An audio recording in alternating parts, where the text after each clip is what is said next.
Bonjour à tous et merci d'être présents parmi nous aujourd'hui pour notre réunion trimestrielle à Paris. Ce qui est très agréable, c'est qu'on sort plus intelligent qu'on est rentré. Et ça, c'est quelque chose qu'on apprécie beaucoup. Ce que j'aime, si vous voulez, c'est votre analyse factuelle de ce qu'il se passe.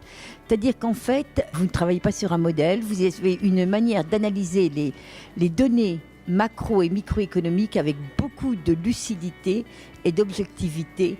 Et ça, c'est très agréable. Présentation très précise, très détaillée, ce qui nous permet, nous, en tant que conseillers, de retranscrire aux clients avec un maximum de précision. Donc ça, c'est très bien. Les présentations de Varenne, toujours très précises, détaillées, avec des exemples. Ça rentre bien dans la tête des gens.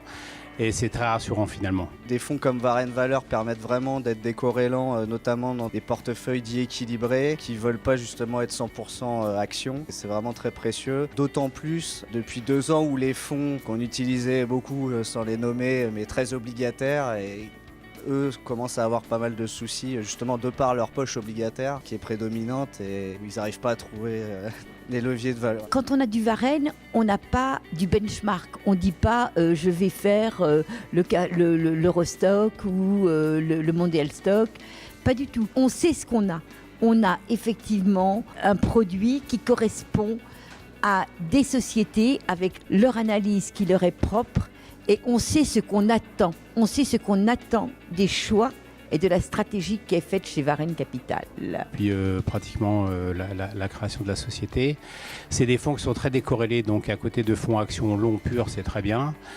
C'est une gestion très particulière, il n'y en a pas véritablement d'autres qui ressemblent à ça. Et c'est des fonds qui vont servir quand les temps seront plus difficiles, ce qui ne saurait tarder probablement. Les couvertures vont être plus importantes, je pense, que par le passé. Ce qui est pas mal, on arrive effectivement à des niveaux de valorisation assez élevés et je pense que c'est plutôt pertinent. Les stratégies très intéressantes, je trouve, ce sont les stratégies macro-hedge qui garantissent contre une forte baisse. Finalement, les petits accidents de marché sont des opportunités d'achat et les couvertures macro-hedge comme ça, qui peuvent protéger contre des baisses 20% ou supérieures, sont très intéressantes. Et là aussi, on en trouve très peu. Au niveau des couvertures, non, c'est toujours l'aspect dette, parce que tout compte fait, c'est effectivement cette analyse de la dette qui est déterminante. Et moi, ce que j'ai noté tout au long de vos discours, pour ne rien vous cacher, j'ai écrit à la main, ce qu'il faut noter, c'est que tous les critères d'évaluation sont au plus haut. La dette est au plus haut, le price earning est au plus haut, en merger acquisition, on est effectivement aussi à un plus haut, et j'ai mis tout est au plus haut, point d'interrogation. Nous venons de conclure la réunion du premier trimestre 2018 avec plus de 100 investisseurs dans la salle. Ça a été pour nous l'occasion de revenir sur l'actualité de nos portefeuilles et les perspectives macroéconomiques. Il nous paraît important de retenir que l'environnement des marchés a changé depuis quelques semaines, avec une dispersion beaucoup plus importante sur les marchés actions, qui peuvent offrir des points d'entrée sur la partie d'enterprise picking, donc la partie longue action. Comme nous l'annoncions lors de la précédente conférence, nous sommes en train de nous repositionner sur la stratégie short, d'abord par le biais de paniers, donc une sélection de sociétés qui présentent des caractéristiques d'un certain type, en l'occurrence qui brûlent énormément de trésorerie, et dans lesquelles on a combiné également cette expertise sur l'analyse fondamentale avec l'expertise que nous avons déployée depuis quelques années maintenant avec succès sur l'analyse comportementale.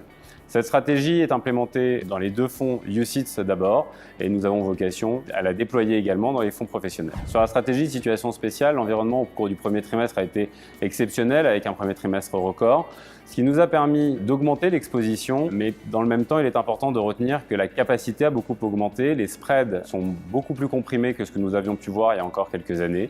Pour autant, nous sommes très confiants quant à notre capacité à augmenter l'exposition et donc à augmenter la contribution de cette stratégie dans tous nos fonds. Concernant les couvertures macroéconomiques, nous avons déployé un dispositif de couverture qui présente déjà une contribution positive sur le premier trimestre et qui vise à protéger notre gestion contre des risques extrêmes, crise économique majeure ou choc monétaire. Dans cet environnement marché, nous pensons que notre gestion est bien positionnée pour délivrer de la performance tout en apportant de la décorrélation à nos investisseurs.